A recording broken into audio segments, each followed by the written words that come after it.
ಹೇಗೆ ಇದ್ರೂ ಇದ್ರ ಹಿಂದೆ ನಿಮಗೆ ಭಾವನವ್ರ ಮೇಲೆ ಇರೋ ಪ್ರೀತಿ ಅಲ್ವಾ ಕಾರಣ? ಅದಕ್ಕೆ ಅಲ್ವಾ ನೀವು ಹೀಗೆಲ್ಲ ಆಡಿದ್ದು? ಮಲ್ಲಿ ಪ್ಲೀಸ್, ನಿನಗೊತ್ತು ಈ ವಿಷಯ ನನಗೆ ನೋವು ಕೊಡುತ್ತೆ ಅಂತ. ಬೇಡ ಅಂದ್ರೂ ಪದೇ ಪದೇ ಅದ್ರ ಬಗ್ಗೆ ಮಾತಾಡ್ತಿಲ್ಲ. ನನಗಿನ್ನೂ ನೋವು ಕೊಡೋದಕ್ಕ? ಖರೆ ಯಾಕೆ ಹೀಗೆಲ್ಲ ಮಾತಾಡ್ತಾ ಇದ್ದೀರಾ? ಇನ್ನೇನಂತ ಹೇಳಿ?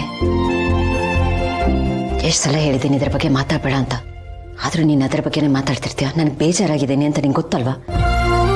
ಖರೆ ನನಗೆ ಗೊತ್ತು ನಿಮಗೆ ಭಾವನವ್ರ ಮೇಲೆ ಎಂಥ ಭಾವನೆ ಐತೆ ಅಂತ. ಏನೋ ಕೆಟ್ಟಗಳಿಗೆ ನಡಿಬಾರ್ದು ನಡ್ದೋಯ್ತು. ಅದನ್ನ ಹೇಗೆ ಸರಿ ಮಾಡಬೇಕು ಅಂತ ನೋಡ್ಬೇಕೇ ಹೊರತು ಈ ರೀತಿ ದೂರ ಇರೋದು ಏನ್ ಸರಿ ಅಕ್ಕರೆ? ನೀವು ಮಾತ್ರ ಭಾವನವ್ರ ಪ್ರೀತಿನ ಕಳ್ಕೊಳ್ತಾ ಇಲ್ಲ, ಆ ಮಗು ಕೂಡ ಅಪ್ಪನ ಪ್ರೀತಿನ ಕಳ್ಕೊಳ್ತಾ ಇದೆ.